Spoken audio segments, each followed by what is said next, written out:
नमस्कार दोस्तों, लड़ी सत के एक और दिल दहला देने वाले बहुत ही अनोखे एपिसोड में आप सभी लोगों का बहुत बहुत स्वागत है। मैं हूं निखिल और आज आप लोगों के सामने एक ऐसे शिवलिंग की कहानी लेकर आ गया हूं, एक ऐसे मंदिर की कहानी लेकर आ गया हूं दोस्तों, जिसे सुनने के बाद आपके पैरों के नीचे से जमीन निकल सकती है, क्योंकि यह कहानी सीधे सीधे रिलेटेड है अश्वत्थामा से। बहुत सारे लोग जो मेरे वीडियोस पहले से देखते आ रहे हैं वो लोग ये जानते होंगे कि अश्वत्थामा महाभारत काल से जीवित है। उसे अमर रहने का श्राप दिया था भगवान श्री कृष्ण ने। इसके पीछे की एक बहुत ही लंबी कहानी है। उस कहानी के ऊपर मैं एक पूरा वीडियो भी बना चुका हूं। अगर आप लोगों को वीडियो देखना है तो इस वीडियो के डिस्क्रिप्शन बॉक्स में जाइए, वहां पर लिंक है, क्लिक करके अश्वत्थामा से रिलेटेड पूरी कहानी देखिए। लेकिन क्या प्रूफ है कि अश्वत्थामा जीवित है?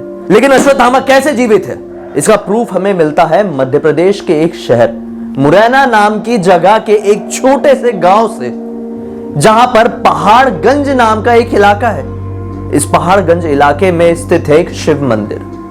माना जाता है कि आज से बहुत साल पहले सिद्ध बाबा ने इस शिवलिंग की स्थापना किए थे। उसके बाद से ही वहां पर मौजूद एक झरना इस शिवलिंग का उस समय से लेकर अब तक निरंतर अभिषेक करता चला आ रहा है अपने आप। इसका कारण कोई आज तक नहीं पता लगा पाया दोस्तों। इतनी ही बात नहीं, यह मंदिर, यह शिवलिंग इतना ज्यादा चमत्कारी है दोस्तों कि सुबह ब्रह्म मुहूर्त पे माना जाता है कि कोई यहां पर आता है, इस शिवलिंग की पूजा करता है, बेलपत्र चढ़ाता है, फूल चढ़ाता है और चला जाता है। आखिर कौन आता है यह आज तक कोई नहीं पता कर पाया है। माना जाता है कि एक अदृश्य शक्ति है जो इस शिवलिंग की रोज सुबह 4 बजे के आसपास यानी ब्रह्म मुहूर्त के आसपास पूजा करके चली जाती है।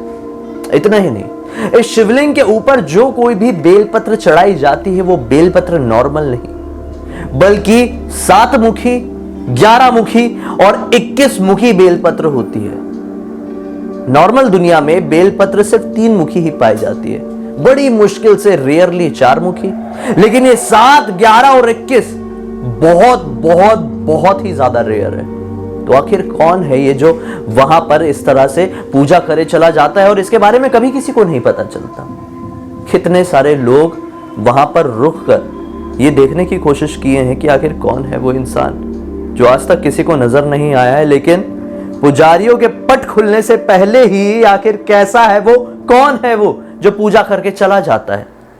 इसकी जानकारी रखने के लिए, इसकी जानकारी पाने के लिए बहुत सारे लोग इस मंदिर में ही ठहर गए। सोचे कि रात भर जागेंगे और देखेंगे कि आखिर कौन आता है पूजा करने के लिए, कैसे आता है जब मंदिर के पट कंप्लीटली बंद रहते। तो हैरान होने वाली बात है, उनको अचानक से नींद का झोंका आता है, कुछ सेकंड की झपकी लगती है, वापस से जब नींद खुलती है तो क्या पाते हैं कि कोई पूजा करके जा चुका है। लेकिन इतनी सी भी खटर पटर की आवाज नहीं है। ये कैसे पॉसिबल है? सुगंधित फूल भी चढ़ाए जाते हैं, कई बार दिया अगरबत्ती भी लगाई जाती है।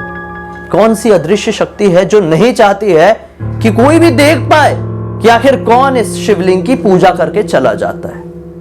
गांव के बहुत सारे लोगों का ये कहना है कि मानो या ना मानो, अश्वत्थामा ना जाने कितने सालों से यहां पर आते हैं और शिवलिंग की पूजा करके वही जाते हैं। इस चीज का पता करने के लिए बड़े बड़े साधु महात्मा ने भी इस मंदिर में ठहरने की कोशिश किए हैं, लेकिन क्या हुआ, उनको भी नींद लग गई और वो भी नहीं पता कर पाए। आज से कईयों साल पहले पहाड़गंज रियासत के एक राजा पंचम सिंह, वो भी सोचे थे कि मैं पता लगा के रखूंगा कि यहां पे पूजा करके आखिर जाता कौन है। उन्होंने अपने कुछ सैनिकों को वहां पे तैनात कर दिया और फिर क्या हुआ, सैकड़ों की तादाद में तैनात सैनिकों की भी नींद लग गई उसी क्षण में जिस क्षण में पूजा होने वाली थी। पूजा हो गई, उसके बाद सबकी नींद खुली, सब लोग हक्के बक्के रह गए। कोई नहीं समझ पाया कि आखिर ये चमत्कार होता कैसे। बहुत सारे लोगों का यह कहना है कि शिवलिंग की स्थापना विभीषण ने किए थे। विभीषण कोई और नहीं बल्कि 7 चिरंजीवियों में से एक है। इसके बारे में बहुत ज्यादा कंफर्म नहीं हूं कि विभीषण, राजा विभीषण जो रावण के भाई थे, वो चिरंजीवी थे या नहीं, लेकिन बहुत सारे लोग ये कहते हैं कि वो चिरंजीवी थे और वही आज भी उस शिवलिंग की पूजा करते, क्योंकि स्थापना भी उन्होंने ही किए थे। और फिर आखिर कोई उनका तेज बर्दाश्त नहीं कर पाएगा, इसी वजह से उन्हें कोई देख नहीं पाता। इस शिवलिंग के चमत्कार को समझने के लिए एक बार एक आदमी ने इस शिवलिंग के ऊपर इस तरह से हाथ रखा था और कुछ कोशिश कर रहा था कि वो समझ पाए, लेकिन बस उससे कुछ ही क्षणों बाद बहुत तेज आंधी तूफान शुरू हो गए और फिर वहां से हाथ हटा लिया और चले गया। सभी लोगों ने नॉर्मल दिन की तरह वहां पर वापस से पूजा की है। माना जाता है कि ऐसा करने के कुछ ही दिन बाद उस आदमी को कोढ़ की बीमारी हो गई, एक ऐसी बीमारी जो बहुत ही ज्यादा खतरनाक होती है। वो आदमी कोढ़ी हो गया। अगर आप लोग नहीं जानते हैं कोढ़ के बारे में तो अपने से बड़ों से पूछिए कि किस तरह की बीमारी होती है। दोस्तों, आखिर क्यों ऐसा हुआ? आखिर कौन सी ऐसी शक्ति है जो शिवलिंग का प्रोटेक्शन करती है और वो नहीं चाहती है कि किसी को भी यह पता चले कि वो कौन सी शक्ति है? दोस्तों, ये जो इलाका है ये बहुत ही ज्यादा घने जंगल में बसा हुआ है। ये एक मंदिर के साथ साथ एक बहुत ही अच्छा पिकनिक स्पॉट भी माना जाता है। इसी वजह से वहां पर थोड़ी थोड़ी टेक्नोलॉजी पहुंच चुकी है। एक बार कुछ लोगों का संगठन है, समूह है, वो लोगों ने सोचे कि यहां पर एक कैमरा लगाया जाए, सीसीटीवी कैमरा। तब तो समझ में आ जाएगा कि आखिर पूजा करके जाता कौन है। यही किए लोगों ने। उस मंदिर के गर्भगृह के शिवलिंग के सामने एक सीसीटीवी कैमरे की स्थापना कर दी गई। रात के समय वहां पर जो पुजारी था पूरी अच्छी तरह से उस मंदिर की साफ सफाई किया, शिवलिंग को पूरी तरह से नॉर्मल किया और फिर मंदिर के पट बंद करके वहां से चले गया। सीसीटीवी ऑन था, जो कुछ भी रिकॉर्ड हो रहा था स्क्रीन पर, जो उसका मेन मॉनिटर था वहां पर दिखाई दे रहा था और रिकॉर्ड भी हो ही रहा था, लाइव भी दिख रहा था, रिकॉर्ड भी हो रहा था। सभी लोग देख रहे हैं। जैसी ब्रह्म मुहूर्त का वो समय आता है जिस समय उस शिवलिंग की अपने आप पूजा हो जाती है, उस समय क्या हुआ? अपने आप कैमरा बंद हो गया। रिकॉर्डिंग ऑन थी लेकिन पूरा ब्लैक हो गया, कुछ भी दिखाई नहीं दे रहा है।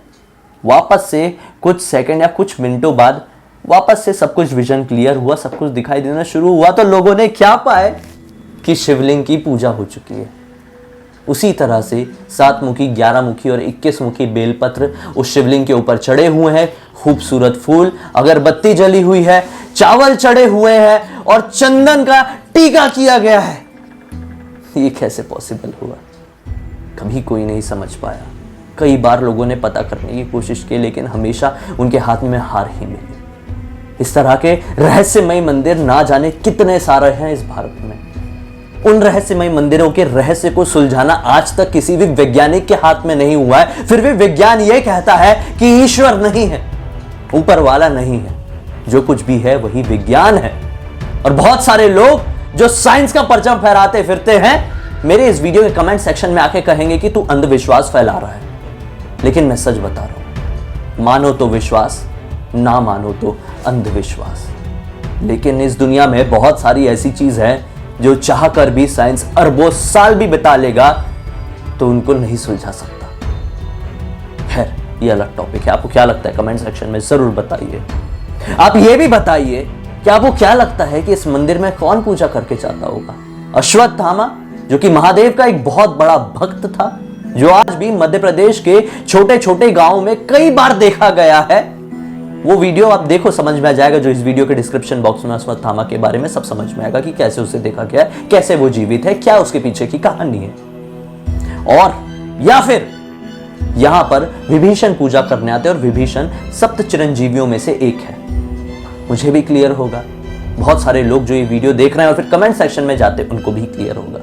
कमेंट सेक्शन में ये भी जरूर बताना दोस्तों कि क्या आप लोग इस तरह के और भी जानकारियां पाना चाहते हैं।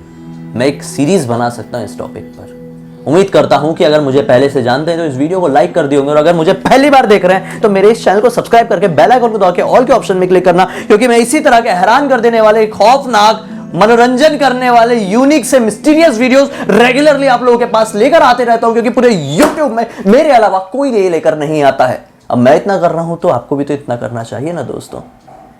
मुझसे पर्सनली जुड़े रहना चाहते तो इंस्टाग्राम की लिंक इस वीडियो के डिस्क्रिप्शन बॉक्स में क्लिक करके वहां पर पहुंच जाइए। वहां पर एक अलग लेवल का एंटरटेनमेंट, अलग लेवल के वीडियो मिलेंगे जो आप मुझसे कभी उम्मीद भी नहीं कर सकते। तो चलिए दोस्तों, कल एक बहुत ही अनोखी या फिर खौफनाक कहानी के साथ आप लोगों के सामने फिर से मैं जाहिर हो जाऊंगा। तब तक के लिए बहुत बहुत धन्यवाद। आपका दिन शुभ हो।